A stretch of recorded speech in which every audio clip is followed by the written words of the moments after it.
Okay, one of the things we've been looking at as I go on with these videos is passing arguments or inputs to your scripts. So let's do a very basic example from a previous video. I'll just go into this main.sh, very basic.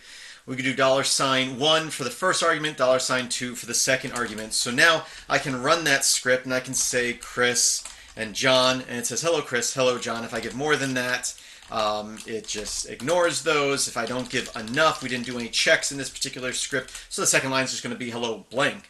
And we went into more of how to check, for the number of arguments, this and that. But you might be also familiar with passing information like -I for something, and if you want something else to happen, you can do -R or whatever.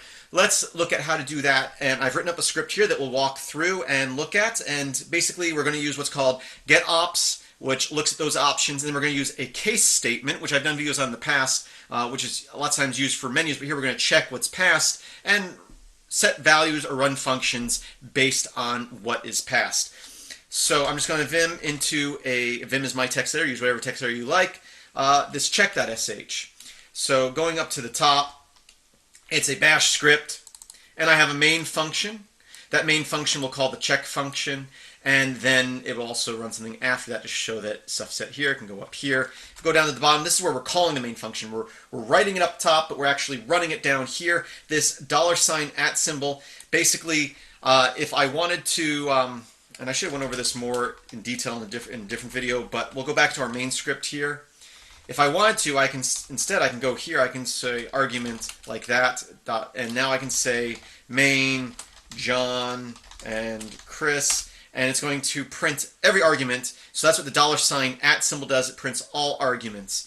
So what I'm doing here, oops, not that script, but the other script, we're saying, okay, all arguments that are passed to our script, now pass them to the main function. Now I'll go back up to our main function here. Now we're going to call the check function, and I'm going to pass it all those arguments. This is one way to do it. You can also just put all this, at the top of your script, but putting stuff in functions is a little bit cleaner. So we're passing all those arguments to this check function, and we're going to set some local variables here, opt-in, opt, and I, and then we're going to go through a loop. We're going to loop through each one of these and see if they match the option passed. So opgets is a function that's going to look at all those variables that start with dash.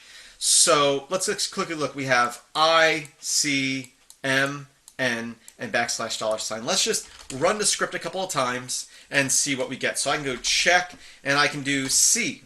Actually, it's -C. And it says C is a good option. No input file. I can do, what was another one? M. It says M has been chosen, again with no input file. If I can do I says no input file, but if I go I and say give it some text, it says you chose I, input is Chris.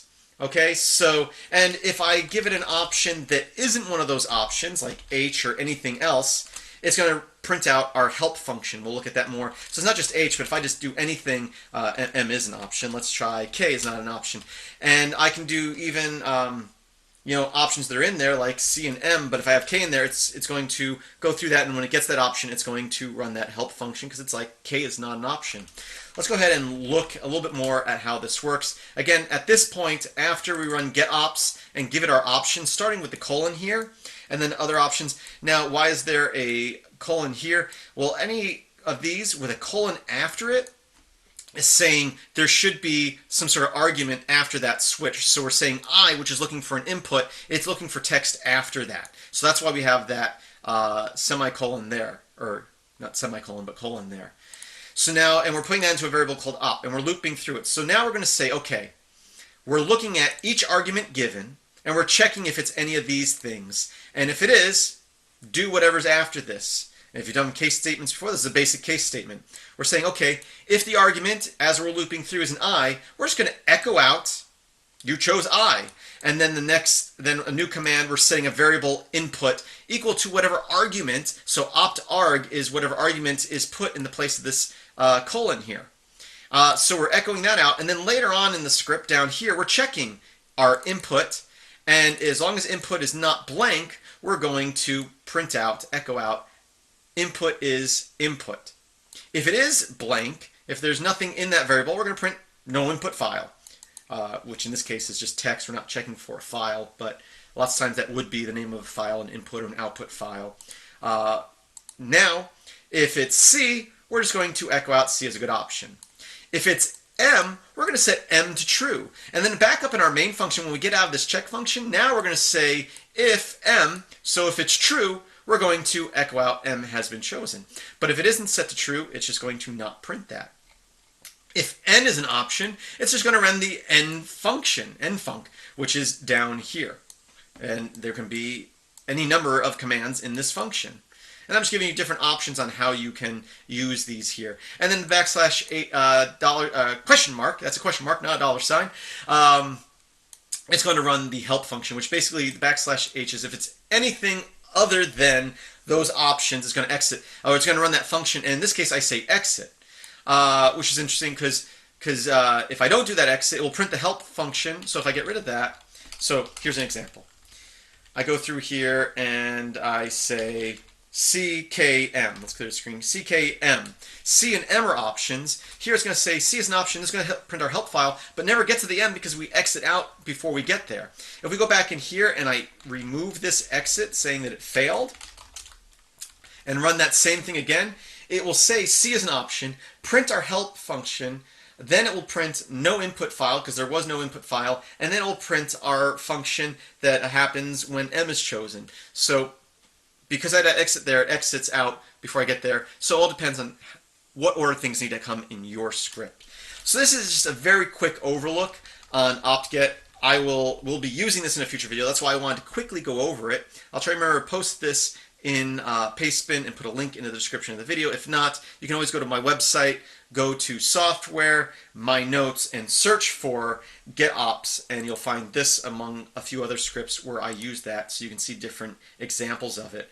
Oh, by the way, yeah, this shift is just shifting the index of what we're searching through in the GetOp, I believe. Yes. So that is just a very quick, very basic look over GetOp. It might seem a little confusing at first, but really the majority of it is a case statement, which I should use case statements a little bit more, but they're pretty straightforward. It's kind of like an if-then statement, but with things in a list, like so. And a lot of times I use case for menus, where here it's not a menu, we're just looping through all the arguments or switches past, whatever you want to call them. There's probably technically a difference. And again, the colon here is saying anything past after I, it should be looking for an input. And here we're saying, input is just what I'm calling the variable. You can call it anything you want, but the what's in this spot past the I is the opt-arg. So it's the argument passed to the getOps function. That's it. Again, we're going to be using this in a future video, so I want to go over it real quick. I do thank you for watching, and I hope that you enjoy it. I hope that you watch more of my videos, and I hope that you have a great day. Thank you.